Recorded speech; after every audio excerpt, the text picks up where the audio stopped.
This party. They're eating the dogs. They're eating the cats. Eat the cat. Eat the cat. They're eating the dogs. They're eating the cats. Eat the cat. Eat the cat. They're eating the cats. They're eating the dogs. Eat the cat. Eat the cat. Eat the cat. Lieutenant Dan. Get the dogs. Get the dogs. Get the cats. Lieutenant Dan. Get the cats. I don't know where the there's the video. Hello. Welcome, ladies and gentlemen. News from the pew. The internet has news, and it is job of Steve Cunningham and myself to parse it out and make fun of it. I am, of course, your host, Rick Barrett, the Armed Catholic. You can find me at thearmedcatholic.com.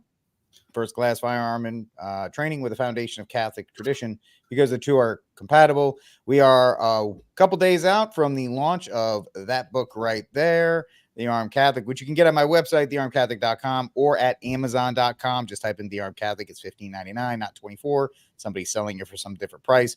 Only buy the one that's $15.99. Anyway, enough about me. We do need to get DJ T to start selling. He's selling. What is he now selling? The Bible. Sell anything. The dude will sell anything. He got a new thing out. They got the gold coin. You saw that one. He's got the book, the Bible. The Bible, shoes. Oh, yeah, I gotta find it. I'm sorry, I forgot about that. I'll go look it up. There's something new he came up with, and then they got the Kamala coin and the Trump coin too. But no, DJ. Back when Biden and Trump were running, they had one that was like Biden in jail and Trump in jail, and it was both sides of the same coin. If you want, it was like, if you want Biden in jail or Trump, flip the coin, and it's like, oh, that's pretty smart. Amy, good afternoon. I hope you're having a wonderful start to your October. There's nothing wrong. It's just that Rick and I got our act together before noon, and I decided to be how would you say, just get the meme up and all that. Get this. Usually, what happens is Rick and I tell about, hey, what time we want to go? All right, let's go about 30 minutes, and then we put together the link and get the live, put it all up together in a span of 25 minutes. So, we're right to professional. This ship runs terrible. A certain way, so don't you worry, if it's fine, and so we're good to go on that one. But yes, it's been an eventful week, as it always seems to be. Now we are in a constant state where everything is just constantly going at 100 miles per hour. That's interesting. A $3 Bill Clinton bill from way back when. That's interesting. Depends on what Lou, how are you? It's good to see you, Lou. Thank you for joining us once again. Phoebe, drive safe. Make sure you're not looking at Steve's gorgeous bald head, but driving nice and safe. About you. No, that's why I got to get there first. Darn it, drive safe, dog. Yeah, right. Yeah.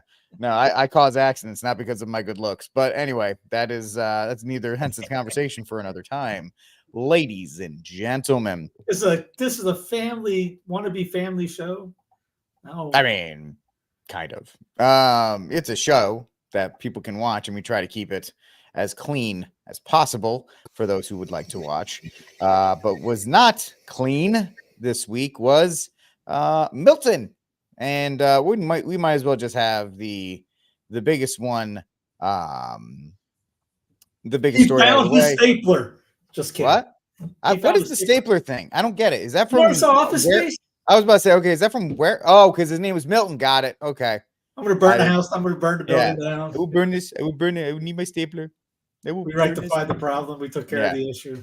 You know? I mean, he didn't. He was only 3. When I was working at another Catholic company a couple of years ago, they had a red stapler. Nobody was using it. I took that thing and stuck it on the desk. Nobody touched the red stapler. That's the thing. I think two people knew what I was doing. Yeah, it's well, female Kansas City Royal fan from Nebraska. We are going to be talking about hurricanes. We're going to be talking about Kamala's disastrous PR tour, which really was like really bad. And whatever else kind of comes up to talk about in today's show. We're going to spend a lot of time on the hurricane, the death, the fear mongering, maybe some weather modification talk there as well. And then we'll talk about Kamala's disastrous press tour and then I'm sure we have times for any other things. So yes, it is hard to keep it PG, Lou. That is correct. In days like this, is the next one going to be called Bradley? Milton Bradley? Nice. And I don't think so. Well done. And then finally, Country Mickey. Good to see you. Somebody gets me. Yeah, at least somebody does. All right, ladies and gentlemen. So luckily, Milton. He's off to find the stapler. Right. Let's get into it. Yes, Amy. Indeed. Ave Maria. Happy month of the Holy Rosary. We got wildfires. We got Wyoming burning down. You got Georgia exploding. You got the hurricanes coming up from everywhere. You got Brandon being Brandon, and then you got people buying Rick's book. That's not a disaster, though. I didn't know that. I was just you shouldn't lump those in with the disasters. That's a good thing. It makes people think, Hurricane Rick's book. Sure. If you buy a ton of them and use them as sandbags, I don't care. Is Hurricane Rick on the docket this year? I don't think so. If you're at Milton, well, you'd have to have a severe. We still got a couple more weeks. You'd have to have a severe amount of hurricanes to get to the R's. So that's how we got. We went from Helene to Milton because we had like 4 that was in the Atlantic just sitting there, and there's a nasty, but they're never going to touch us. But yeah, not this case. No. We had Milton, which was going to destroy everything and everybody. You're welcome, female Kansas City Royal fan. Took me a while, but I got it. But yes, if you don't believe Rick, believe the mayor. One message to Tampa residents tonight. The number one message, as it has been for several days now, is that you need to prepare, do whatever you need to do, and then get out of the evacuation zones, which now are evacuation zone A and B. And as we all have heard so many times now, you hide from the wind and run from the water. And we are talking about right now the possibility of a direct hit. By the way, if you weren't this obviously, from the other day, they were not even close on that. Did they even? Not even close. I mean, Lieutenant Dan, we'll talk about it. They got Fort Myers, I think, right? That was around the ballpark, Naples area, but Sarasota, Tampa, no. Not even close. Sticking office space. I'm gonna have to sort of disagree with you on that. With 10 to 12 foot tidal surge. Put that in perspective, Hurricane Helene, which just left the Tampa Bay area. And dropped 0 rain on them. There was 6 foot storm surge, and that was literally devastating. 6 foot, 7 foot, 8 foot punch. To so many in our coastal area. We have 126 miles of coast just in the city of Tampa. And so people need to be heeding that warning. And from the looks of traffic on all of our northbound highways, they're doing just that. Yeah, we've seen how jammed up those highways are. I think that's what Lieutenant Dan was playing in his boat. People getting out of there. What would you say to people tonight who are saying, you know what, I'm going to ride this out. I've ridden others out. What would you say to people who aren't heeding those evacuation orders? Well, I can tell you right now that they may have done that in others. There's never been one like this. And this, Helene was a wake-up call. This is literally... That dropped no rain on him. Catastrophic. And I can say without any dramatization whatsoever, if you choose to stay in one of those evacuation areas, you're going to die. Dramatization. Whoever's running for mayor after her is going to use that. And you're going to be like, well, if you didn't die, vote for me, because she obviously wanted you dead. I mean, there's people out there just walking around during the storm. And it's and anyway, if you didn't know, the eye went south, which means the winds were coming from Orlando down to them, which was bringing 0 storm surge in and actually pushing the water out, which was why they had video that where'd the water go? Well, they had 90-mile-an-hour winds blowing the other way, so it was pushing it out. So, boy, were they off. I mean, it's only an easy prediction for what hurricanes are. Everyone could say, hey, it's going this way. You know, the thing about that video where the guy was like, where'd all the water go? We're in terrible. It's like usually that's a bad sign. You need to get the hell out of there. That's not a great. That too. Yeah. Usually you need to go. Jim Don't stick Cantor, around. It's coming back. Yeah, it's water doesn't just stay out. It usually comes back. Jim Cantori always survives. There's no problem. He always does. He's a main character, so he will not. He's got that main character energy, so he's not going anywhere at all. But the fact is that yes, Milton was coming down, and people were obviously saying you are going to die. But you know, it's an election season. And it was always an election season, but in this election season, everything could be milked for points. And the vice president, who has no role in anything, suddenly decided that she was going to have a role in something because they didn't do anything for Helene when it destroyed the Carolinas. And people were like, that wasn't a great idea. So now she's trying to say, oh, look, I was doing something. I was trying to do something. Just give him the stapler. Just give him the stapler. Yeah, so Kamala was trying to make it about her. Crazy enough, probably because she's a woman. Governor DeSantis, NBC is reporting Governor DeSantis is ignoring your calls on hurricanes, resources, and help.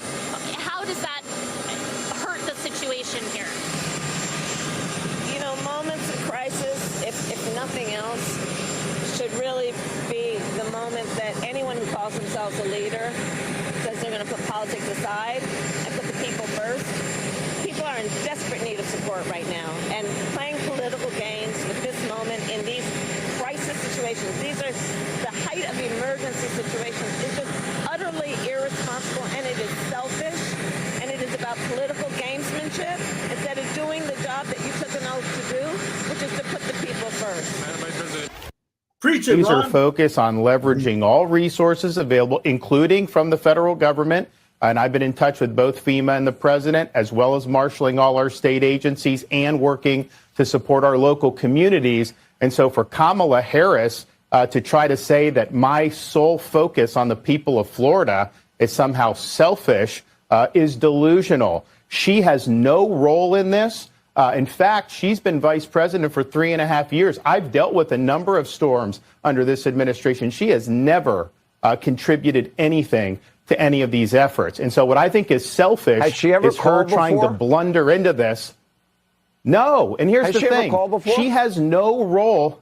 No, she has no role in this process. I'm in contact with the president of the United States. I'm in contact with FEMA director. I'm obviously managing all our state agencies. We're supporting all our local government. And I will say this. I've had storms under both President Trump and President Biden, and I've worked well with both of them. She's the first one who's trying to politicize the storm, and she's doing that just because of her campaign. She's trying to get some type of an edge. She knows she's doing poorly, and so she's playing these political games. I don't have time for political games. I've got people whose lives are on the line. I've got people whose homes and their possessions are on the line, and we are focused 100% on that mission. I'm not worried about playing her political games. And so she is being selfish by trying to blunder into this when we're working just fine. You want me to play MAGA Representative Joseph Brandon? Yeah, absolutely. Absolutely. The newest advocate.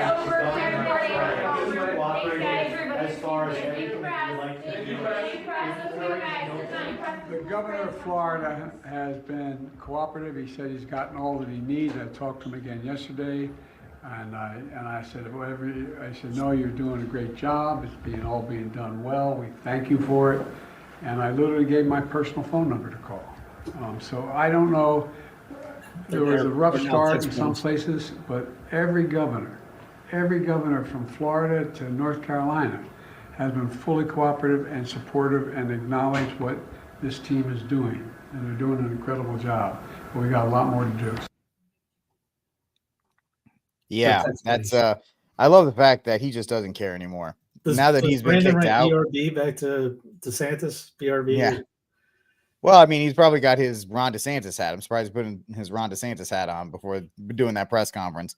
Talk about a guy who just does not have anything left, right? He's got a couple months regardless, so he's just going, whatever. I don't care. It's just Kamala stinks. I don't like her. I don't like any. He really is just into his grumpy old man mode, where just I don't care. Or yeah, he was fine. Yeah, we talked to him. That was great, but whatever. And now, as Kamala continues to flounder, which we all love to see, by the way, we all enjoy seeing her flounder, and the Vibes campaign not really taking off the way that she had hoped, or the way that the people at this point, they might as well have just kept Joe in. Like, she doesn't do anything different besides than Joe Biden. She doesn't speak better. She doesn't present better. She doesn't do anything better. You might as well have just kept him in and just, kept pumping him full of drugs and kind of give this, because you and I both agree that DJT is going to get appointed in a couple weeks. So it didn't matter who was running. And so the fact of the matter is, why did they put her in there? I don't know. It was a train wreck. It was a suicide mission from the beginning. And now we're seeing why. So it really is that simple. Yeah. I mean, if you want to go into the kind of dance around, talk about some of the media blitzes she did, Glenn Greenwald. So because her you jump around back to hurricanes back and forth. Yeah, that's fine. Because her campaign is floundering, they've tried to suppress or keep her. They tried to do the same thing with Joe, with Kamala. They kept Joe in the basement. They limited his appearances, and the media did all the heavy lifting in 2020. They're going to be able to do that again, but without the benefit of the quote unquote pandemic and all that other stuff. People were like, I don't really. Well, plus, Joe had the benefit of being Joe Biden. He'd been around forever. People knew who Joe Biden was. Nobody knows who Kamala Harris was, except that she was a vastly unpopular vice presidential candidate, that she wasn't very good at her job, whatever job it was, and that she kind of always just assumed into the next position, right? She never, and I've made this point time and time again, so if you've watched the show at any point, please forgive me. Her and Hillary Clinton, right? The last two female candidates for the presidency. Hillary, literally from the time she was a child, she was like that. She was like the Amy Poehler's character in Parks and Rec. Everything she did was an eye on politics. Hillary Clinton was the same. That's why she married good old Bill. That's why she became the senator. That's why she did the secretary. Everything was pointing towards that direction. She had that goal. Everybody knew. Kamala kind of was just like, I guess I'll be the district attorney of San Francisco. I guess I'll be the district attorney of California. I guess I'll be a senator, because that's just the way, the next place. I guess I'll be vice president because you asked me. I guess I'll be the nominee now. She doesn't have any command. She's a passive protagonist. That's not the correct word, but she's a passive protagonist. She's not driving her story. Everybody's driving her story for her. And so she doesn't command a lot of attention, even if this is some kind of orchestrated plot. The media can't do the heavy lifting with her because she's just unknown. So they're like, all right, time to go talk to people. Let's put you on a bunch of podcasts and go on 60 Minutes and go on Stephen Colbert, and that'll be different. And people will start to get to know you, and that'll be the thing in the last month of the election. However, not great. On The View, I mean, I can't think of a show that you could put Kamala Harris on where they would do everything possible not to ask a hard question. In fact, when she was introduced by Whoopi Goldberg, who said, "Here's Kamala Harris." And she paused because she couldn't contain her glee. And then she just said, "The next president of the United States." And all the women in the audience stood up and screamed and cheered. I mean, it was as receptive an audience as it gets. And yet here's what happened as part of this love fest. Well, if anything, would you have done something differently than President Biden during the past 4 years? There is not a thing that comes to mind in terms of, and I've been a part of most of the decisions that have had impact. I mean, how do you go on that show and act like that question is something you completely didn't expect and not give a definitive answer? You can say, no, there's nothing I would do different. I was part of every decision. I approved of everything, and I supported everything he did. Or you could just say something like, well, obviously, 2020 is a different year than 2024. We have new challenges now. I think Biden has done a great job, but there are some things I think we need to pursue more. Diplomacy or green energy or job growth, whatever. and just pretend that you have something. But how? Real quick, I'll turn it back on, guys. This is why I'm saying there was no reason to get rid of Joe if she's going to go on these shows and say, well, I wouldn't have done anything differently. Well, then what's the point? How do you sit there and be that blank? Like, well, you remember SNL was talking, was it Joe McCain, Obama?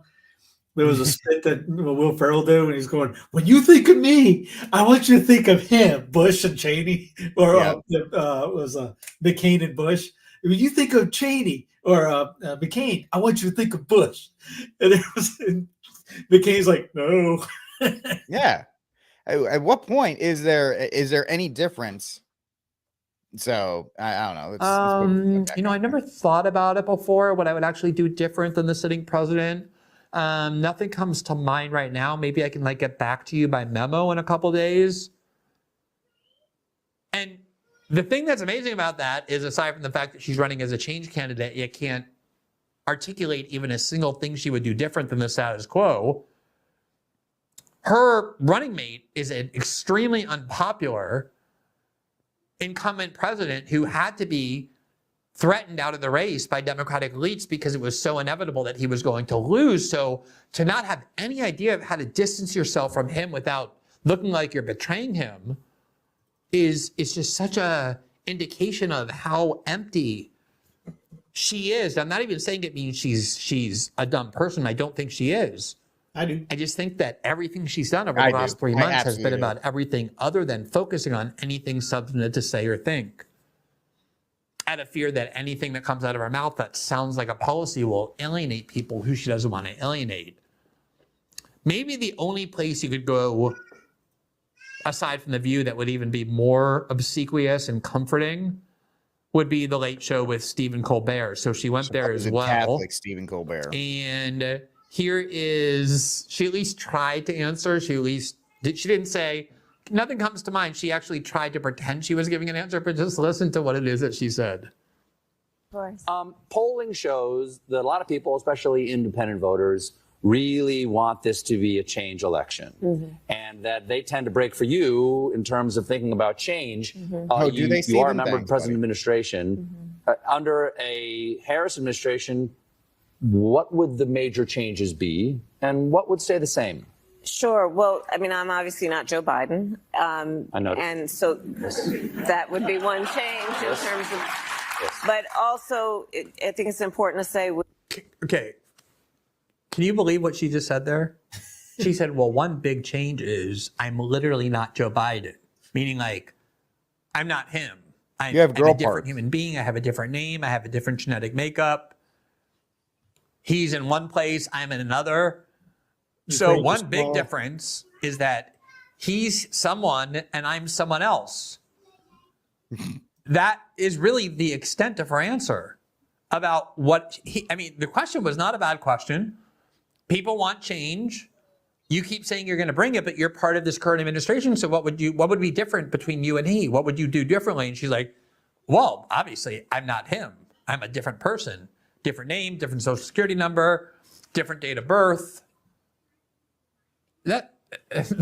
That's obvious. Everyone understands that. Everyone already knows that. She's not literally Joe Biden. The question is, substantively, how are you different than Joe Biden? Not in terms of her human identity. And she couldn't go beyond that. And then this is what she added on that, of course, predictably got moronic, mindless applause from the Stephen Colbert audience. Change in terms of, but also I think it's important to say with 28 days to go, I'm not Donald Trump. And so when we think about the significance of what this next generation of leadership looks like, were I to be elected president, it is about, frankly, I love the American people, and I believe in our country. I love that it is our character and nature to be an ambitious people. We have aspirations, we have dreams, we have incredible work ethic, and I just believe that we can create and build upon the success we've achieved in a way that we continue to grow opportunity and in that way grow the strength of our nation. What? First of all, I love the suggestion that when you think about the American people, what characterizes the American people, what makes them different than everybody else, is that we have dreams of our future. We have ambition. And she loves that about us. She loves so much that we have dreams and ambition about the future. Unlike, I guess, I don't know, pretty much the rest of the planet that just kind of exists and mindlessly focuses on whatever is in front of them, never thinks about the future. But that was pretty much the full extent of her answer. And the only thing that would have made it more embarrassing is if she had started off by saying, I was raised in a middle-class home, which is how she's been answering every one of these questions. But how is it that her campaign hasn't given her some answer? Anybody. You know, like, oh, I think there was so much opposition to Joe Biden that we didn't get enough done here and here. We had to recover from COVID, and that made it impossible to do this. So now that we're moved COVID, I want to focus on this more. There's so many different ways to answer it. And the fact that her brain cannot connect to and say anything substantive about the central question that Americans would want to know if they're considering voting for her is such a clear illustration of what a farce she is. That was farcical a week after she was announced. That it's still happening less than a month before the election. By the way, Lou, awesome reference. Clue, one of the best movies of all time. Moving on. Clue, man. Clue is fantastic. Tim Curry. I didn't watch the Clue is fantastic because of the third act where Tim Curry reenacts the entire movie where he takes like 7 pills of Adderall and reenacts the entire film. It's fantastic. It's actually a masterclass. It's actually one of the first movies anyway, folks, the sad thing is half the country is going to vote for this woman just because of the letter in front of her name. If that's not more of a argument against centralization, against nationalization, against all of these other things that Steve and I have been railing against ever since News from the Pew started, I don't know what to tell you, because the fact of the matter is she was put in there. She was installed. Whatever you think about Joe, he was the democratically, he went through the primary. He got all the votes. He got all the things. And then he was just dumped because, you know, a couple of people got nervous after a debate in June or July of all times. Nobody cares about the election in July.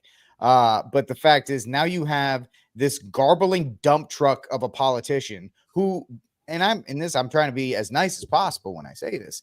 Some people are built for these moments. Whether you like Obama or not, he was. Whether you like Bill Clinton or not, he was. Whether you like Donald Trump or not, he was. Even George W. Bush could handle the pressure enough to answer a question. He may have sounded stupid when he was like, I think I'll find it on the Google, but at least he gave you some semblance of an answer. This woman is not built for this kind of pressure. Wow, not even good enough to fake it. How about 60 Minutes? That great right-wing conspiracy.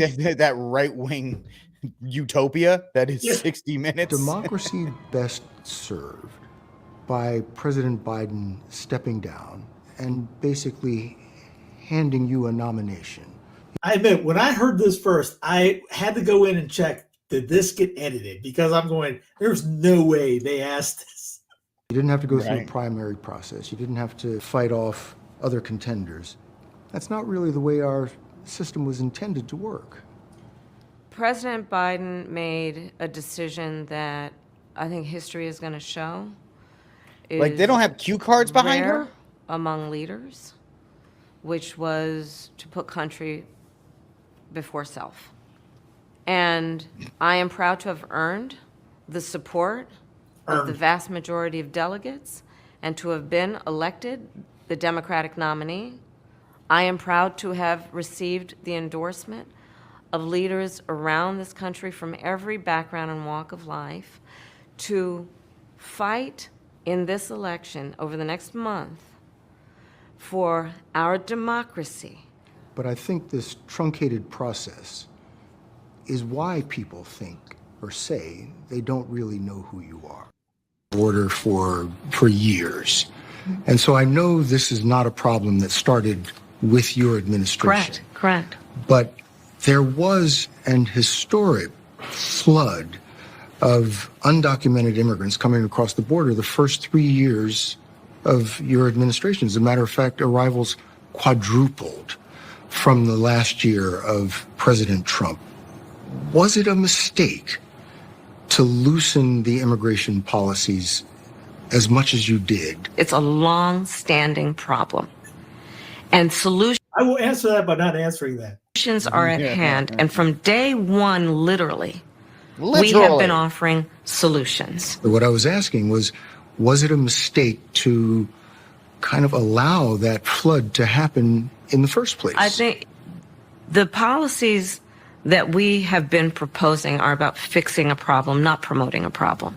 Okay? But the numbers did quadruple. And the under numbers your today, watch. because of what we have done, we have cut the flow of illegal immigration by half. But should you we have have done cut that? the Should you flow have of done that? fentanyl by half. But we need Congress to be able to act to actually fix the problem. That 60 Minutes interview. Oh, do I have That it? was, I got a theory on that. I got another video that will express that idea because I think that's the October surprise that's coming. And this other video pretty much said the same thing. But I'm going, this was planned. They set her up here because just like Rick and I've been saying, and Rick just said it, this thing's a blowout. You look on the news, they're going to say, oh, this is close. He's 5 points behind or whatever. No, this thing is not even going to be close. But they have to make it look close because they want you to look on. And ain't no way in God's green earth that Barack Obama is going to let his wife not be the first black female president and let somebody that nobody likes be that. Hey, no way in God's green earth, the powers that shouldn't be, is going to let her be. She's the sacrificial lamb because you have to have two in there for some unknown reason. It's engraved in stone somewhere. God gave it to Moses. It's on the third stone somewhere in Egypt. It says we have to have two for these, and that will never happen. The gates of hell will not prevail against the United States of America. It's there. Trust me, I'm an expert. Yeah. Also, Steve missed this one, but we have to get this one in. This was fantastic. Surprised people when you said that you are a gun owner. And then if someone came into your That house, was not the first time I've They would talked get about shot. it. No, I That's get not the first time I've talked about it. so what kind of gun do you own, and when and why did you get it? I have a Glock. A what? I have What do you one mean of a those Glock? What kind? That's like saying, hey, Steve, what kind of car do you have? A Ford. I have a Ford Okay. car. I have a Ford car. Have you driven Ford car? Yes, I have driven Ford car on the road. I go bang bang. Also, we're going to get into the weeds here a little bit. California has a registry. They have this thing called the list where you can buy guns that are safe or not safe. All Glocks are illegal on the list because they don't have a chamber load indicator and a manual safety. But the Gen 3s, and gun people are going to know this. I'm sorry if you're not. The Gen 3s were grandfathered in. So did she have a Gen 3 or before? Does she have a law enforcement exemption because she's a prosecutor? Any of these questions would have been devastating. But she's like, I have gun. And I've had it for quite some time. And I mean, look, Bill, my background is in law enforcement. And it's interesting because John Kerry, Barack Obama, Joe Biden, they've always done the hunter pick, meaning they've gone out in front of some woods with a vest and a hat with an over under breach action. They're like, I am a hunter and I think guns are great. Even Tim Waltz had that stupid one where he looked like a FUD where he's bending, I'm a hunter. She's going the exact opposite way where she's like, I'm in law enforcement, so I got a Glock. And of course, Glock is the only gun the legacy media knows. Every time there's a shooting, it's either a Glock or an AR-15. So it's of course, because somebody said, oh man, he's going to ask you about that because you've been telling everybody you're a gun owner. Check Google. The Glock is a gun. Say Glock. Just go with that. I made a video about this that nobody watched, but that's besides the point. so there you go. Have you ever fired it? Yes. I have shot. Of course I have. At a shooting range. Yes, of course I have. Yeah, I agree. It's probably an LEO exemption. And not And just to bring it down, even her boy Timmy, he tried to one up her.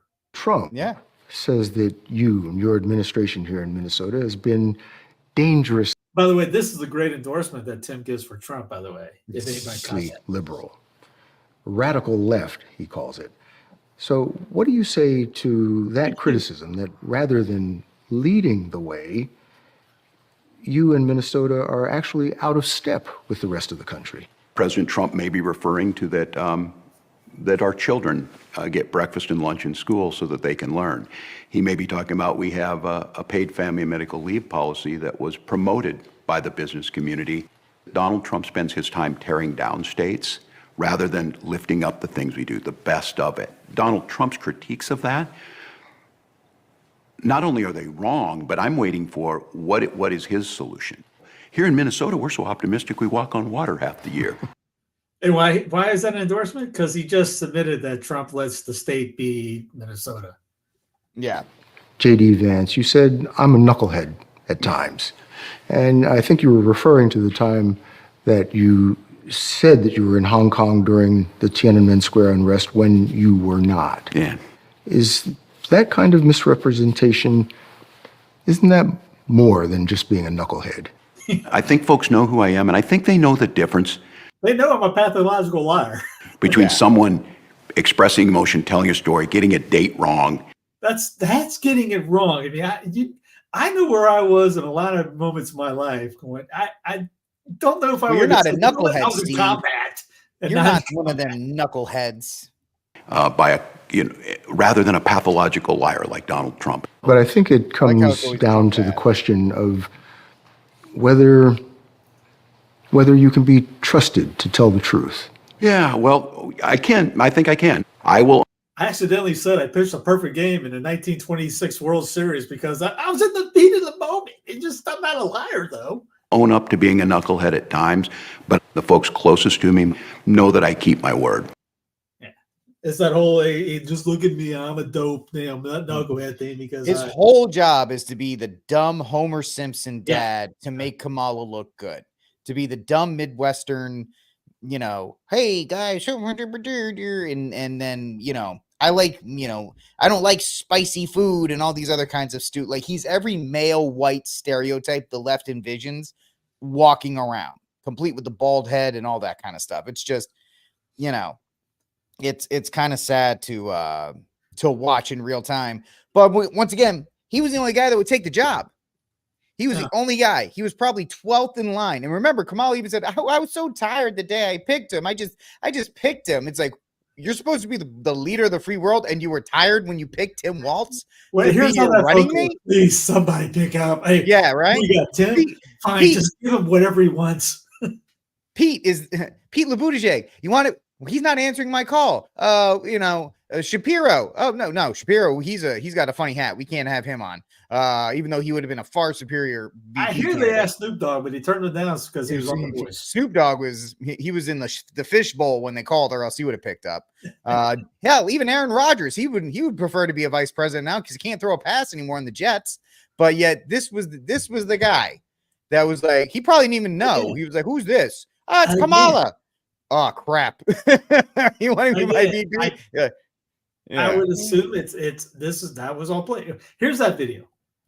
Clinton, who lost to Donald Trump in 2016, warned Democratic nominee Kamala Harris of an unpleasant October surprise during an interview on September 27th. Appearing on the PBS program Firing Line with Margaret Hoover, Clinton said, quote, "I anticipate that, something will happen in October, as it always does. There will be concerted efforts to distort and pervert Kamala Harris, who she is, what she stands for, and what she's done," end quote. But what does the term October surprise mean? And could it impact the 2024 US elections? We explain. Because nobody else will. What is the October surprise? The term October surprise was first coined during Ronald Reagan's 1980 presidential campaign. It referred to fears that then President Jimmy Carter would secure the release of American hostages in Iran just before the election to sway voters. While the hostages were freed, it only occurred after Reagan's inauguration, with some accounts suggesting possible backdoor negotiations by Reagan's team to delay the release. I love the background noise. Oscar Winberg, a research expert in US politics at Finland's Turku Institute for Advanced Studies, told France 24 that 3 kinds of events could trigger an October surprise situation: an international diplomatic event, a new political scandal arising from suppressed information from the past, or a large-scale domestic news event. Let us explore 3 main surprises that could possibly impact the US elections. Iran's missile strikes in Israel on Tuesday marked a significant escalation in the year-long crisis that has plagued the region. This, along with Israel's offensive into Lebanon, along with the ongoing war in Palestine, present multiple challenges to the US, which is allied with Israel but wary of being pulled into a conflict in the Middle East. Around 45,000 dock workers from the International Longshoremen's Association in 36 ports from Maine to Texas commenced an indefinite strike on Tuesday in a labor dispute against the employer, United States Maritime Alliance. The impact is already being felt. Key ocean shipping routes have been shut down. The protesting workers are demanding a 77% hike in wages over 6 years and a ban on automation, given the industry's massive profits during the pandemic. The run-up to the 2024 election has seen 2 assassination attempts on Republican candidate Donald Trump. There are fears that similar violence stemming from political divisions against either candidate, election workers, or even judges could be witnessed in the weeks ahead. As the 2024 election approaches, candidates and voters alike remain on edge, watching for any sudden twists that could shift the tide. And the only thing out of all that right now is number 1, and Israel's cranking their things up. I think Brandon's out there talking about sending troops over. They're going to crank that thing up because, wait a minute. Watch the Far East, man. Watch China. Watch China. Hey, but wait, JD said something important we all must consider. Can't ever let our fellow citizens forget that October the 7th was not just an attack on Israel, and it was not just an attack on Jews. It was an attack on Americans, and every single American of common sense and principle must reject it. Did you get attacked that day? That's your Catholic JD Vance right there, buddy. Oh, by the way, don't worry. Where's that? Go ahead, talk. Let me get the photo of everyone's thinking that he's going to be converting soon. Trump, future king. Yeah. Well, there was a video that went viral because Trump and little Ben Shapiro decided to join forces, and up in New York, and of course, Post-Civic and all the MAGA cats are running around being like, "Oh, he's got to do this to win. You just got to do it to win, man. That's all. He's got to do what he's got to do." And you know what, folks? I don't care if Trump does this because I don't think Trump's going to convert anytime soon. Hell, his wife, I don't even know we were going to talk about that, Steve. His wife has come out as pro-choice. His Catholic wife came out as pro-choice. What the heck, man? He's not converting anytime soon. His wife isn't even converting. And well, that goes back into, and I remember people getting upset about that. I go, who cares? Outside of the salvation issue on that, why does that bother you? She's the president's wife. She's the FLOTUS. We talk about how the VP has 0 power. Guess what FLOTUS has? 0.0 negative 0. She has literally no. Who in politically wise? Who cares? Outside of that.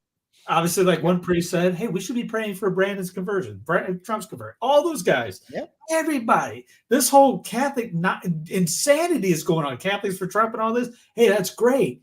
How about we start working instead of cheerleading? Why don't we get on our knees and praying and penance for our conversions and things like that? And not just for your elected monarch. It is phenomenal, the outpour of that. But here's a good one that Carrie, I can't think of her last name, did on Kamala. Official narratives, I'm supposed to be excited that a woman might be elected to the highest office in the country. After years of the same official narratives claiming Trump can't be trusted because he's a dangerous authoritarian who lacks integrity, I'm supposed to be delighted that a dangerous authoritarian who lacks integrity might become president because she has a pussy. This person extended sentences of nonviolent prisoners in California when her attorney general's office wanted to keep next to free labor for firefighting, denied women and men bodily autonomy while claiming to champion it, but apparently only for women's reproductive organs, a gross objectification of women. Failed to prosecute excessive force by police cases as attorney general, is funded by the financial sector, the defense industry, big tech, the pharmaceutical industry, and the corporate oligarchy at large, and has helped impose policies that benefit them. Like nearly all American politicians, she continues to profess undying support for Israel while the Israeli military keeps killing civilians with American weapons. Comes from a regime that is aggressively police free speech, continually calls for gun control, which amounts to stripping millions of people of their rights to punish the bad actions of a few. Like all politicians, supports perpetuating the American empire, claiming, I will ensure America always has the strongest, most lethal fighting force in the world. And promises disastrous economic policies, some of which even the corporate media probably endorse. Absolutely none of this represents me. The mentality that oppressed people deserve power simply because they belong to groups of people who have been oppressed is a manifestation of the same toxic tribalism and collectivism that contributed to the oppression in the first place. More importantly, this delusion glorifies power for the sake of it, ignoring that it's this power that in large part allowed the oppression to begin with. This culturally accepted obsession with political power and violent authority and wielding it over others reflects a deeply authoritarian mindset and dogmatic obedience to the ruling system. The same system someone like Kamala Harris is being falsely portrayed as a challenger to because she's a minority on several counts. This is also true for anyone seeking political power and those who cultishly cheer their efforts while ignoring obvious instances of hackery and hypocrisy.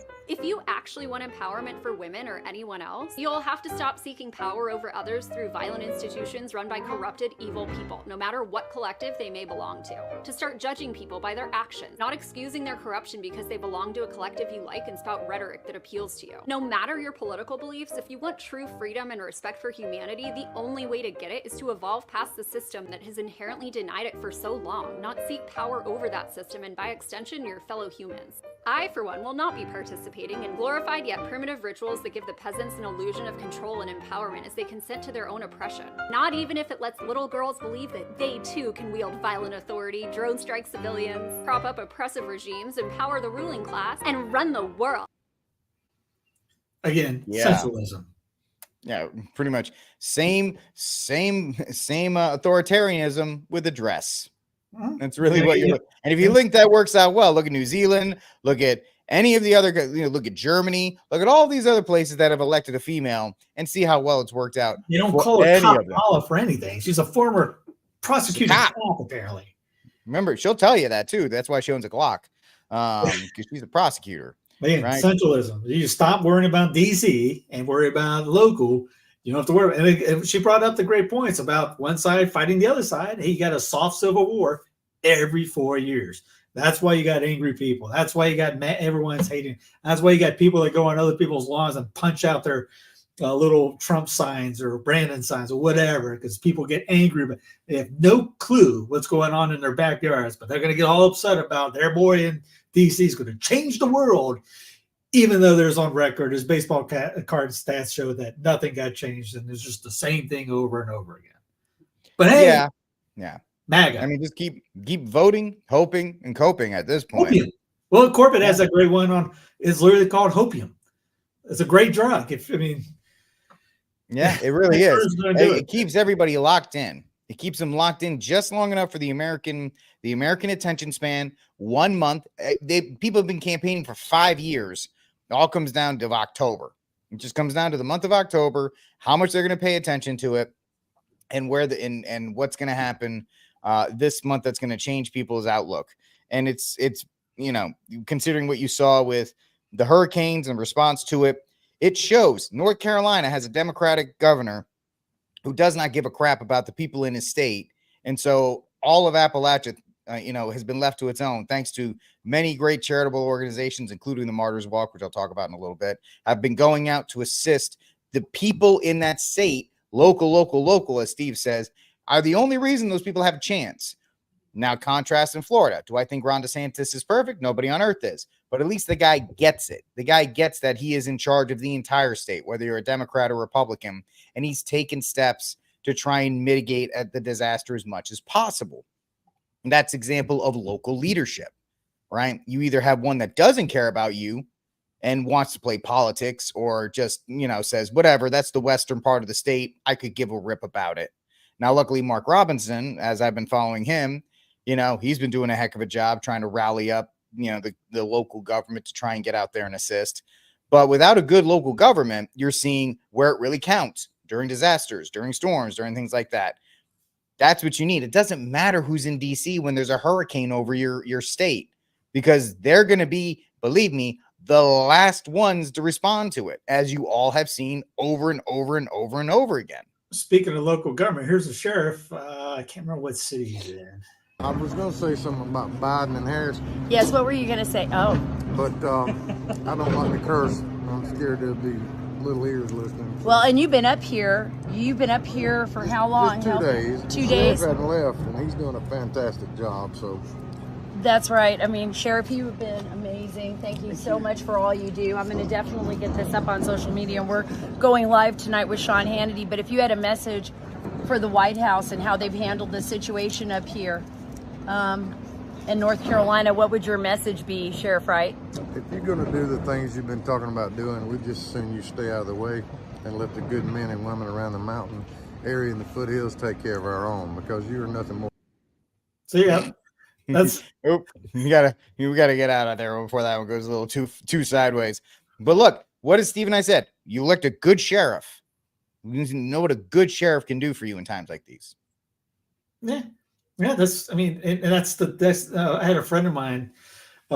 He's from Canada. Goes to the gym I'm at, and he said he went up to Shawanoa the other day, and he saw a bunch of military guys there. On the good guy side on this, and he was explaining the whole situation. He said there were signs up all over saying, FEMA go home, flipping, finger and all that. And he goes, "That's amazing." I go, "Welcome to Dixie." He goes, "That's not." And that doesn't count for Asheville, and doesn't count for Boone, but outside those areas, they do not care about DC in like that. They care about their own. They don't care about wanting DC to come down and help out. And get out of the way. We'll take care of it. That's the mindset. Even if they get poo-pooed, they're not going to go complaining. They say, "All right, fine. We'll do it ourselves. We'll fix it. Go home. Go away." Even the West Shelby area, I met somebody that they still think Trump's president 4 years ago. That's different people when you see on Charlotte, Raleigh, or say like New York City, anything like you go in the outskirts, Columbia, South Carolina, you go outside Columbia, go outside Atlanta. It's the same mindset. It's these big cities that are the opposite on that. Like your boy Jason and I were talking. He was amazed on how the mindset of the people in the mountains are. He goes, "This isn't like the city I'm in. I go, no. Welcome to Dixie on that. You leave the big city of where it's the puritanical Yankee idea of look after yourself, screw everyone else, capitalism is boss in the sense like that, to an area where it's what it was before they try in a sense, they try to come in and destroy it from Lincoln's War. It's people that care about their neighbors, live amongst themselves. They don't have all the fancy stuff. You're not going to see a Tesla no, in Burnsville. No. You're not going to see. First of all, they're all going to blow up when the water hits it. But secondly, that too. But you want it's when they say about the 15-minute cities, it's just that idea of you're going to be in here, and all these other people are going. These roofs are going to be out there fending for themselves. That's those people. That's what people that got hit the other day. That's what I thought with Jason. He was talking about people were asking about going down to Florida. I actually sent him a message like, forget that. They're going to be fine. Florida's used to it. It's hurricane season. These guys know how to deal with it.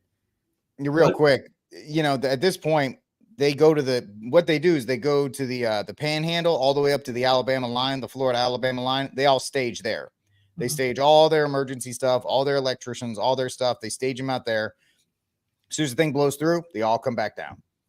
Yep. And you know what to do. They'll get it's an SOP that they run every year. I mean, they've been hit by 2 hurricanes. They're about to get hit by a third. They know this is not their first rodeo, like you're saying. Yeah, I mean, there was one years they got 4 or 5 in a year. There's one years they had none. But yeah, these guys will be able to get done. Plus, it's beautiful weather down there right now. It's an October hurricane, which means it's probably 60, 50 degrees at nights and it's 70-degree highs. It's not like an August hurricane when it's 90 degrees when you got nothing and humid as anything. Now it's muggy. It's going to be fine down there. Here in North Carolina, you still got here's a couple of stories that people probably haven't heard of. I think I downloaded them. Darn, maybe I didn't. What are we talking about? It was like there's people that just have family. The entire families of just the citizens there. They lost 11 people. So it's instead of the fear. I mean, well, here's another one that you talked about, the fear porn stuff. What does that look like? Well, let's show you. Imagine this. Imagine 3 feet of storm surge right here. Now, if this amount of water catches you by surprise, it's too late to evacuate. You're dead. Cars are floating around and floating away. There's large objects in here that could knock things down with a battering ram-like force. Now, there's no way, again, to evacuate with this kind of storm surge. But we know there's going to be places with more than 3 feet. Imagine 6 feet of storm surge. Now, this completely floods out the first floors of homes and businesses, and the only way to escape that is to move to the higher floor of a building. Now, unfortunately, there are going to be places that get more than 6 feet of storm surge flooding. They actually didn't. Imagine this, 9 feet and even beyond of flooding, of inundation. This is practically not survivable. So please follow the advice of your local officials when they ask you to evacuate. And if you have any questions about what evacuation zone you're in, if you need to go and or where you need to go to floridadisaster.org. Just to give you there was 1 or 2 places they got a high storm surge. I think it was around Fort Myers and some places around there. It was north of Fort. I think it was north of Fort Myers. There was one because I remember some guy strapped a camera to it and you saw the water rise. Okay, that happens, but the way they make it sound like a movie where the water just goes and it's just everybody's gone. Yeah, outside of that one area, I think Fort Myers got 5 feet of storm surge. Yeah. That was the biggest. Now, just remember, this thing was supposed to be a Cat 5 kill 'em all type deal hurricane that was coming. Again, here's the if you weren't following at home, I threw this up 5 days ago. What day was this? The 5th. Yeah, 5 days ago. It was already predicted to be a 3. Yeah. So, and I told a buddy of mine, so he was all worried about it. I go, dude, it's going to be a 3 by the time it hits. So this thing was supposed to be massive 5, one of the biggest top 5 ever created on the world. And they got a lower storm surge in most places than Helene gave, which didn't hit them, didn't drink any water, just gave a storm surge from out in the Gulf. Wasn't even near. Pray tell me, how's that work? Again, it goes back to, all right, everyone, this is now everyone's favorite topic to talk about, which it's true, but thankfully Dan is getting some.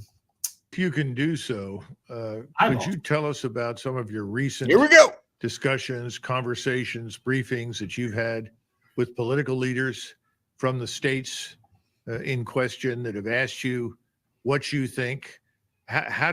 First of all, what did they specifically ask you, if you can tell us, and how did they respond to your answers?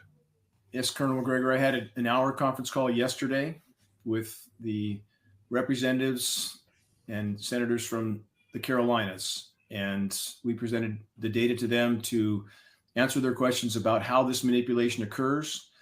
They realized this was not a natural event.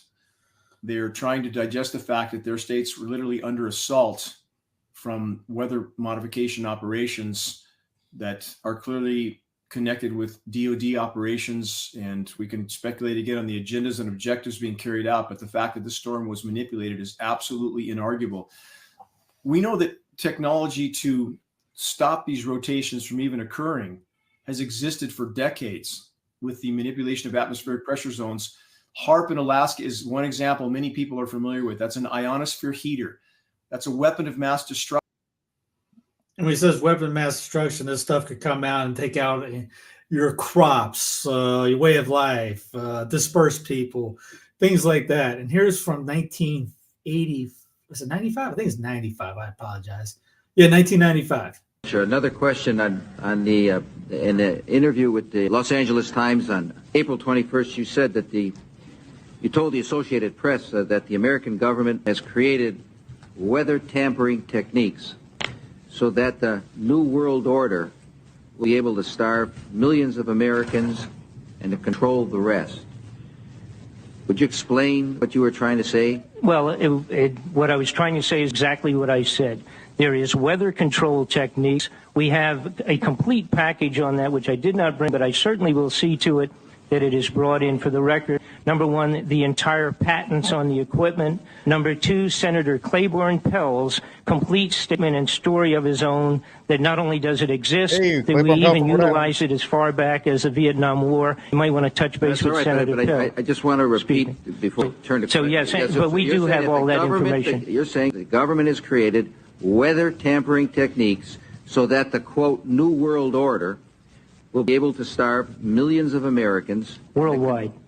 Millions of Americans, and to control the rest. Yes, sir, and that's my belief. As bizarre as that sounds, if somebody had told me that equipment even existed 10 years ago, I would have thought they were nuts, sir. And at this point in time, we have all the documents to prove it.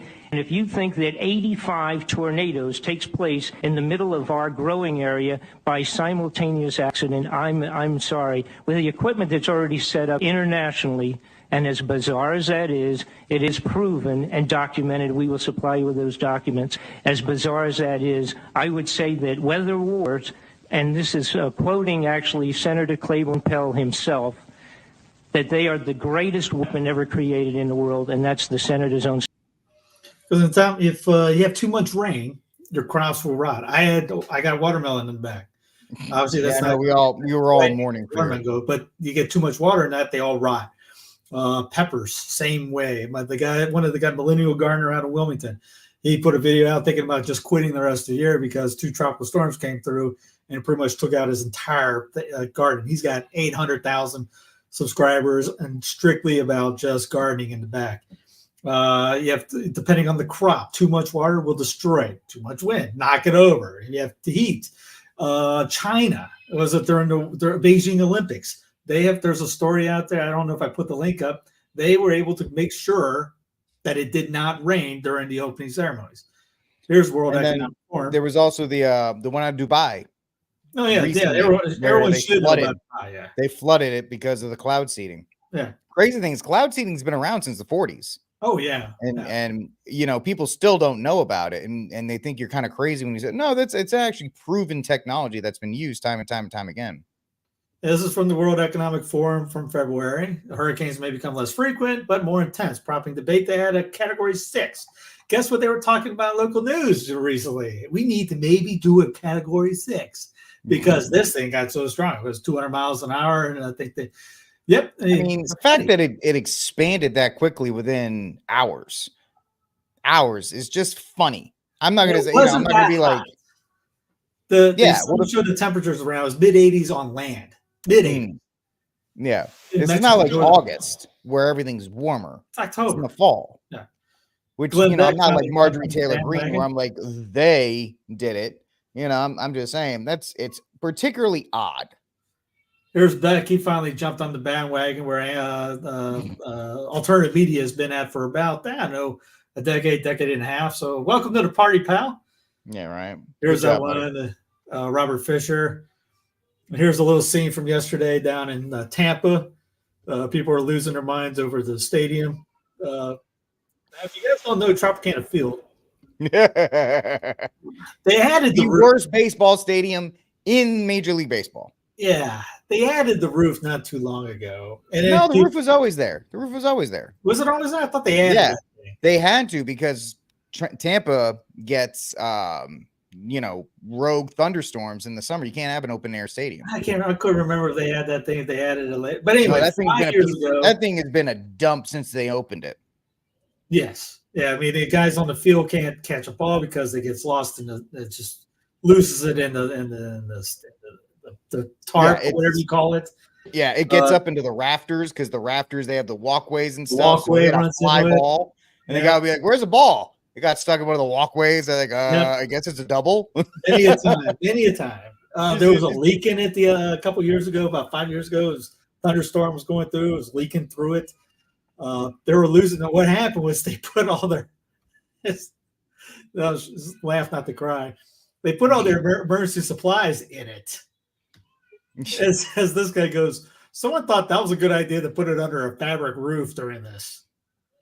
I mean, they're pretty good over there, but they're still the government. Yep. They're still the government. So they can't be, they can't really do great How about stuff. the New York Post coming out? Shrinking island, vanishing polar bears, the climate scare stories that turned out to be completely false. False. Here's the conscious resistance, Derek Bros. Yes, the U.S. government experimented with controlling hurricanes. He put that out because he posted early because of MPG or whatever, MGT. What MTG, Marjorie Taylor Greene. Said something. He goes, I don't like this woman, but she's right. Here's an example. Yeah, I don't like her. I don't like her very much. Yeah, but here's Dan Dix talking about it, and he had a couple of points on it because they're blaming pretty much the regular Joe for it. It's because you have your car. Your car is the reason that's the way it is. Yeah. Biden saying that it's just joking, and that's just crazy talk. Here's a couple patents he brings up. Here's just a couple of links that he posted up on here. No, was not engineered. BBC is getting involved. Heavens! Thank goodness the BBC is going to be involved in this. Yes. So it's just he goes through a few things like that, and obviously because you're not drinking more water paper straws and things like that, and there's obviously brings up Gore's speech when he's talking about how everything's going to be flooded. Let me see if I can pull up a montage that Hurricane Helene made landfall Friday in Florida's Big Bend, fueled by abnormally warm water in the Gulf of Mexico. Greenpeace posted on social media that, quote, Hurricane Helene must be a wake-up call for climate justice. Hurricanes draw energy from that warm ocean water. And as that climate change causes sea surface temperatures to rise, the energy available for these storms increases. In fact, we estimate that the world's oceans have absorbed over 90% of the excessive heat that's caused by greenhouse gas emissions. Helene intensified rapidly as it moved over super warm Gulf waters, up to 5 degrees above average. Climate Central calculates that climate change made those temperatures at least 500 times more likely.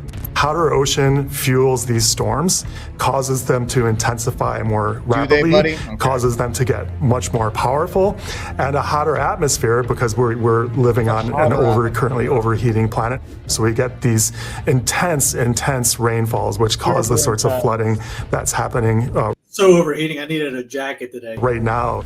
Every hurricane that now exists contains more moisture than it would have without climate change. And that means the rainfall associated is in every case stronger than it would have been. It's happening in North Carolina and Georgia. And I mean, the real term that we should be using is climate weirding, because we're going to keep seeing things like this. And it's going to, be accelerated if we don't get on these sustainable goals. And we're woefully behind schedule. There would have been a time when a tropical storm would have been heading toward North Carolina and would have caused some rain and some damage, but not apocalyptic destruction. You mean like back in 1919 where we saw the actual sign outside of Asheville or wherever it was? It was like the Great Flood of 1916. Yeah, not apocalyptic. Like, look at those photos. That's what that was. The thing is, like, we are the most advanced country when it comes to stupid climate change stuff. Meanwhile, people in India are literally taking brooms and dumping everything into the river.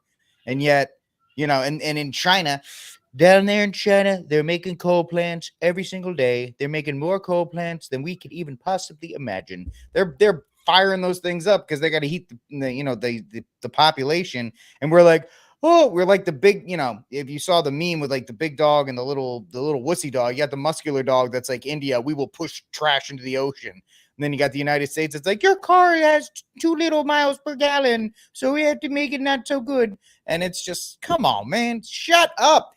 Too many useless people What do I mean? Because they don't have families, because they have rejected God and they don't have any purpose, they've given their entire life to a man-made religion in climate change to try and make some kind of sense out of their pathetic life.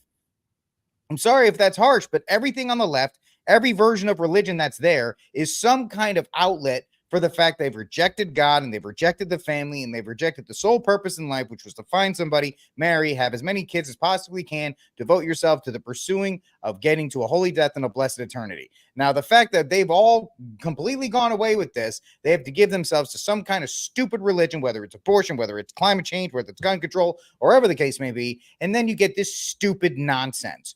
All of it. It's just dumb nonsense for an entitled society that is too fat and lazy and prosperous that they have to figure this out. The people in the Congo are not worried about climate change. People in these places where they're trying to actually struggle, like Rwanda, Somalia, they ain't stopping to recycle cans. And yet here we are making a federal case out of every single one of them. Well, that's where the Iran, that story right here about their enemies. So it's to destroy Iran's rain clouds.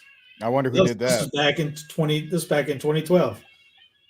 September 11th, 2012. Yeah, by the way, here's an update in North Carolina. Spruce Pine, 163 school-aged children still missing, under 4 years old too. Here's that one family I was telling you about, Craytown, North Kakalaki. Craigs alone lost 11 members of their family. That's mudslides. And nobody cares. Nobody cares about it because they're the wrong skin color and they vote the wrong way. Speaking of no one cares, there's elk fire burning in Wyoming. They said it's lightning, but there's apparently no storm there. Which I don't know if you guys. Speaking of that, there was a chemtrails out in my area yesterday. Right now it's clear. It's been clear all day. I was out earlier. It was clear the day before. Yesterday it was a grid, and there was a rainbow near the sun. You're like, wait a minute, you need rain. By the way, when you cloud seed, because the aluminum that's in it, it causes rain droplets in that area. And that's why you get a rainbow forms. You talk about, again, they bring up that man-made climate change, but then they say man can't manipulate they've been doing it for years. And obviously, if you just keep your eyes open and question everything, not everything is manipulated, but there are things that are manipulated. I don't think, I was telling Rick off air, they might have tried to create this one down there, but I don't think they were able to, if they would have kept it at a Cat 5 when it landfall, I would have said, yeah, 100%. They had it the whole way. But knowing that they went down to a Cat 3, I don't think they created it after, or they strengthened it, because it got weaker, obviously, by 2 stages. So maybe they did create it, and there's ways they could pull that off, but they didn't. I don't think they could have steered it like, Helene did, and like they did with Helene.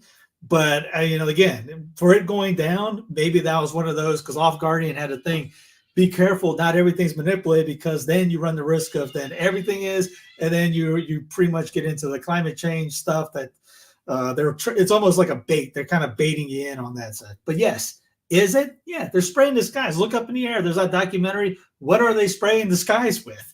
It's really easy to see. So, not everything is, but it's good to see it getting out there more. Again, congratulations, Glenn Beck. You're only 20 years late to the program, but hey.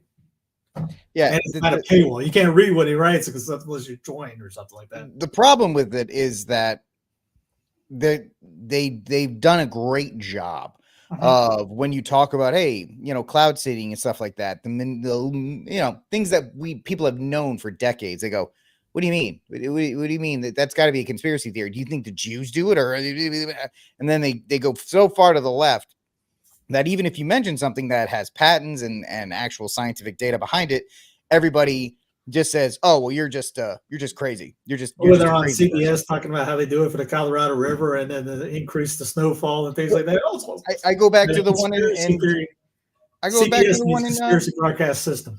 Yeah, the one in Delhi or wherever it was, where they were like, "Yeah, I'm sorry, we actually seeded the clouds, and now it's too much rain." And people are like, "Oh no, that's just." They can't. That's a bad English translation. You know what you're talking about. That's in China. They are unapologetic about it. They will go ahead and say, "Oh yeah, we do it all the time." Yeah, why not? Nobody cares. So speaking of nobody cares, you hear about the guy in Georgia.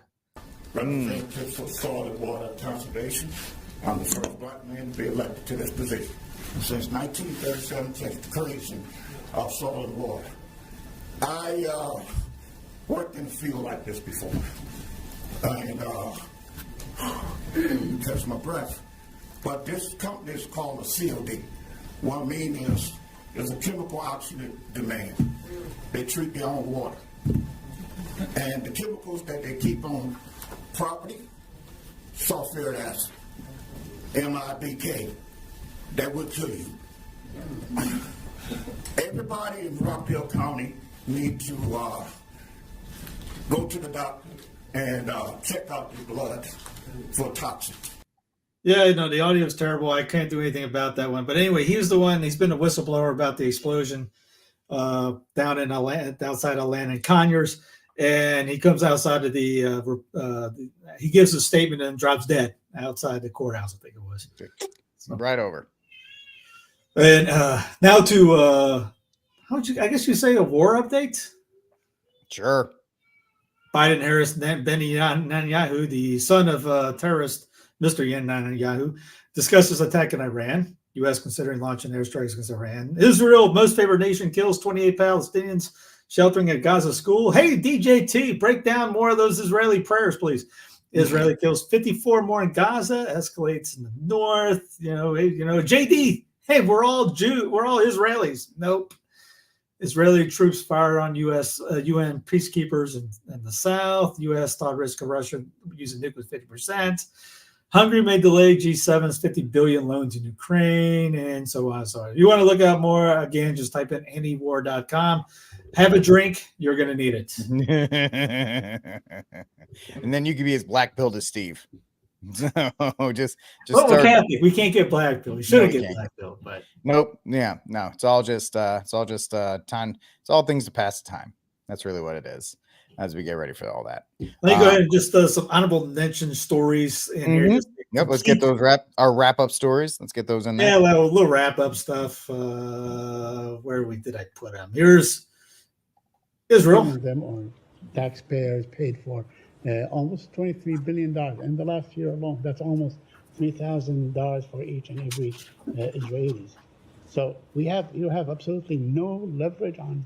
No pressure. You cannot tell them do this or not do this. So we make very clear to the government of Israel what we believe that are the best outcomes along a number of different vectors in the region. But as you've heard me say before, they're ultimately a sovereign country and have to make their own decisions. Yes, but I understand. But a sovereign country that received from American taxpayers that received $22 billion. So first of all, that number is not correct. It conflates 17. A number of different things. No, but it's not. It's not correct. It's off. Okay, it conflates. Well, half of that. So what is the number? I don't have the exact number, but if you look at I know the number you're referring to. This is the number that came out of. Yeah, which it can. there was so what's the U.S. government? Let me finish. I'm gonna let you finish. Since October 7th. So I don't know. We give them $3.3 billion a year, and there was additional money that was appropriated in the supplemental. The reason it's hard to answer that question definitively is they're different. Don't want to. That's why. No, that's why it's hard to there are different ways of looking at it. There's money that is appropriated. There's money that's allocated, and then not actually delivered for years to come. Educational organizations that have come up with estimates. This building, at least, which is in charge of arms transfers, at least many of them, hasn't seen fit to come up with an update since July of last year. Yeah, I just don't have the update. I'm just telling you that number. You can look at that number and see how it conflates a number of things, including direct U.S. military spending to combat the Houthis attack. Israel. Later, they did a Ukraine. Still poised to strike Iran, and in July, Blinken said that Iran was 1 to 2 weeks away from developing a nuclear weapon. So, I guess for all we know, they might have one by now. And meanwhile, in Ukraine, they've struck deep within Russian territory several times, as deep as 300 miles from the border. And in that case, we don't have to guess. We know that Russia has the largest nuclear arsenal on the planet, as many as 6,000 warheads.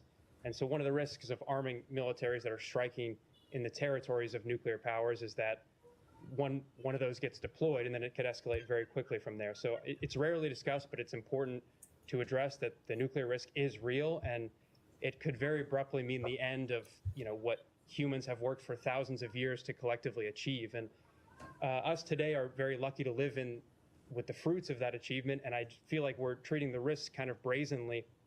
So my question for you is, we often hear in response to these concerns that, well, Putin, Khomeini, they're war criminals, they're terrorists, as if they're too inherently evil or immoral for us to negotiate with. But meanwhile, this administration has financed a genocide in Gaza for the last year, and every day you're up there denying accountability for it. So, I mean, what gives you the right to lecture other countries on their moral? So, if you have a policy question, nice question. Take it. If you want to give a speech, right?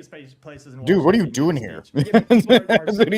Wrong room, buddy. Genocide. You are abetting it, and you are risking nuclear war in Ukraine for this proxy war. Plenty of other places to give a speech. Go ahead. Thank you, Matt. Bangladesh is moving. Nice, well done. That guy had no idea. What? What do you do? Huh? What do you mean? Yeah, Lou. Oh, snap is right.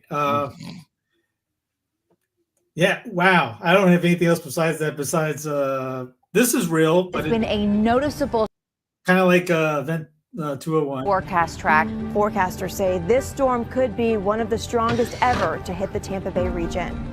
Phoenix is now a Category 5 hurricane. It is a historic storm and unfortunately making a beeline right now for our area.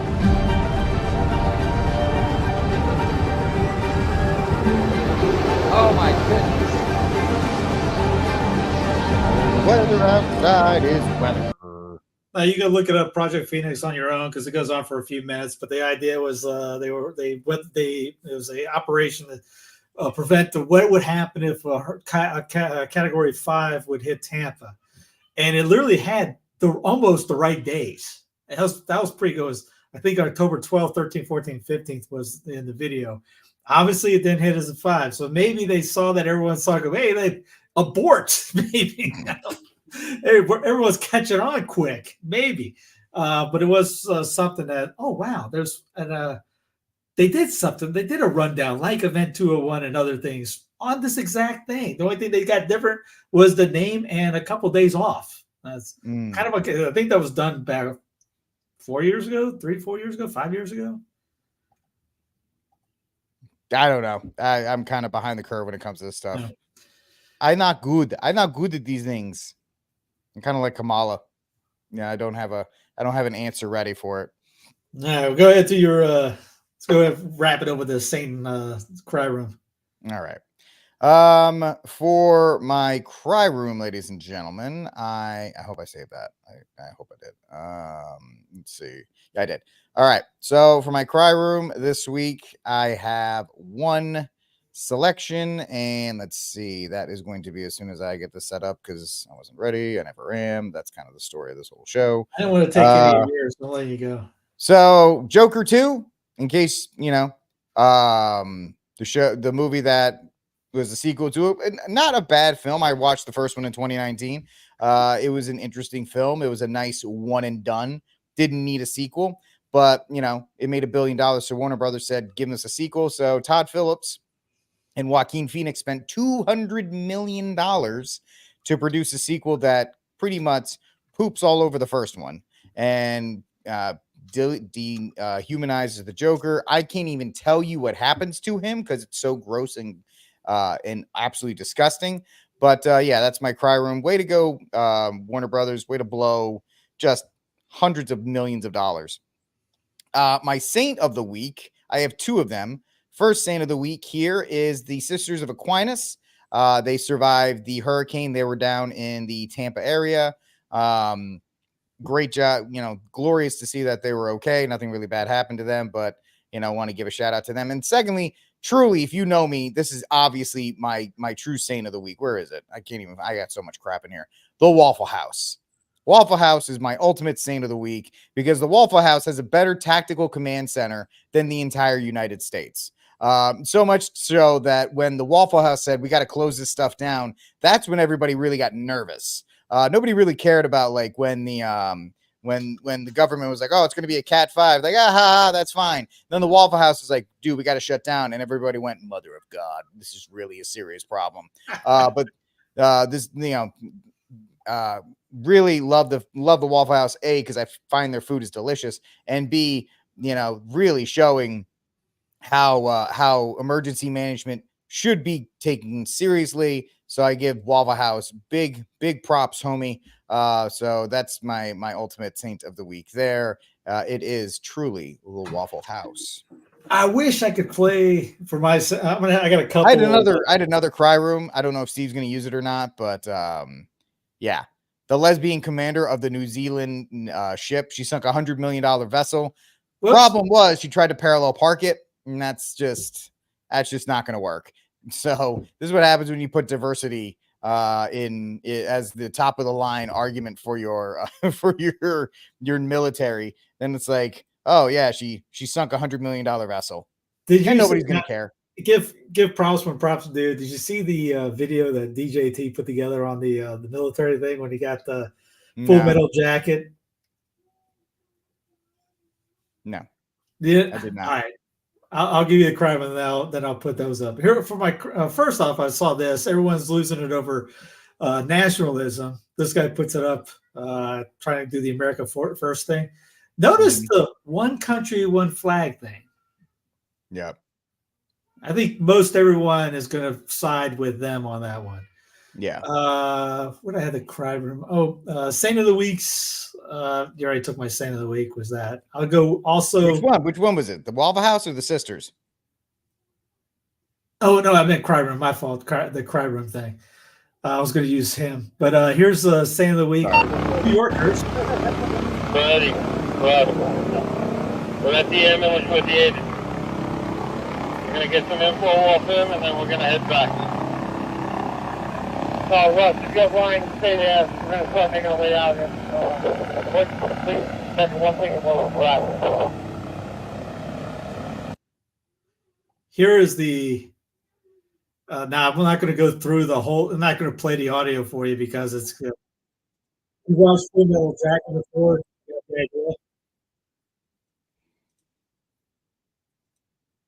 It just goes back and forth between the movie and what's going on in the military.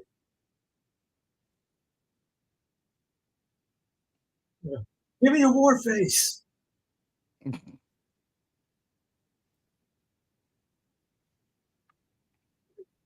then it goes through. Oh my gosh! Don't do this to me, Steve. No.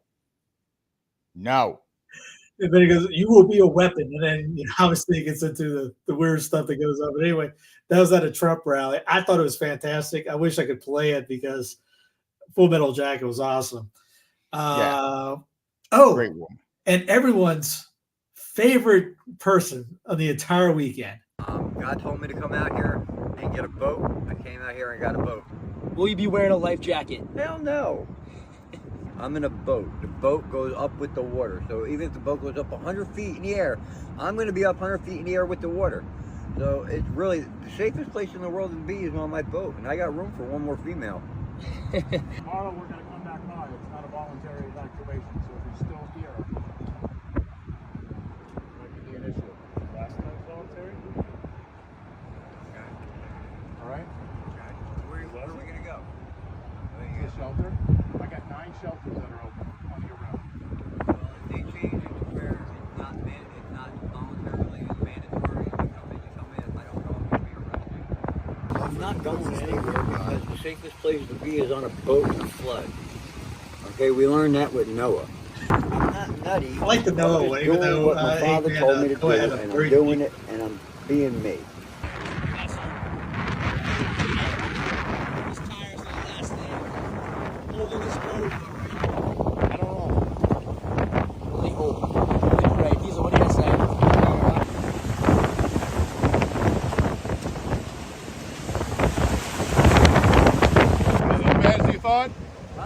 Was it as bad as you thought? No. Yeah, you did it. And the crazy thing is that, of course, never count out the internet to make something awful about it. People started saying he was a bad person with children, and one TikToker, because that's how it goes. One TikToker like, did you know that he is this? And then everybody was going, oh my gosh. Turns out that was false. Turns out that was false. And he is not one of those people. But of course, the internet's going to argue about that left and right. So, again, that mayor has that mayor. You're gonna die. You're all gonna die. You gonna die. She turned into Axl Rose from Welcome to the Jungle. Yeah, you gonna die, baby. You're gonna die.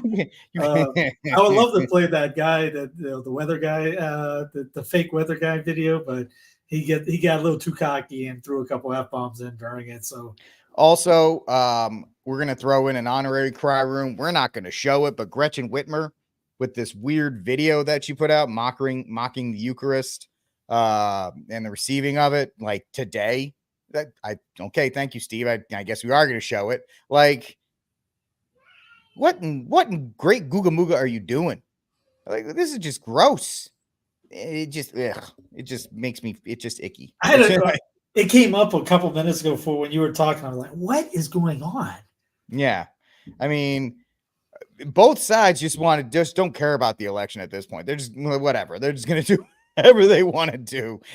And it's like, who cares? But once again, just if you didn't know, Gretchen Whitmer was a demon or demonically inspired, there's yet more proof of it, of that. So, but I think are we good, bud? We're good. All right, folks. That's it for this episode. That's it for this episode of News from the Pew. Please like, subscribe, and share the News from the Pew. We will try next week to do a show on Wednesday. I will be in the Carolinas for the Martyrs Walk that is coming up. By the way, if you still want to donate to the relief efforts for the people in North Carolina, I know everybody else is forgetting about that. You can go to the martyrswalk.com and we still have a fund going on to help the victims in North Carolina. We actually have a team of guys that are going up tomorrow. If you're a listener to Mike Church, I'm going to be on tomorrow. I'm going to be filling in for Mike. And I'm going to have one of our guys, Logan Reed, who is a good friend of mine. He's martyr number 16. He is going to be joining me tomorrow talking about the efforts to bring more supplies up there, because there's still a ton of stuff that those people need. The last count is they're not going to have power up in the Appalachia area until December. So what they're trying to do is they're trying to get generators. We're trying to put together funds for generators now. And we got a small team of guys going back up. Members of the Martyrs Walk, guys who have gone through and passed, they're getting that gear together and they're going back up there. Everybody else, the photos are done. We're moving on to the next thing because America, that's what we do. But the Martyrs Walk, they're there for the people in that area, serving Catholics and non-Catholics, especially up in that part. They don't care who it is. Those people are hurting, and we're there to help them. So if you have the ability to, if you want to, doesn't take a lot. We're still taking donations for 100%. None of this goes to us. 100% of this goes to the funds to buy generators, water, food, all this kind of stuff that these people still need.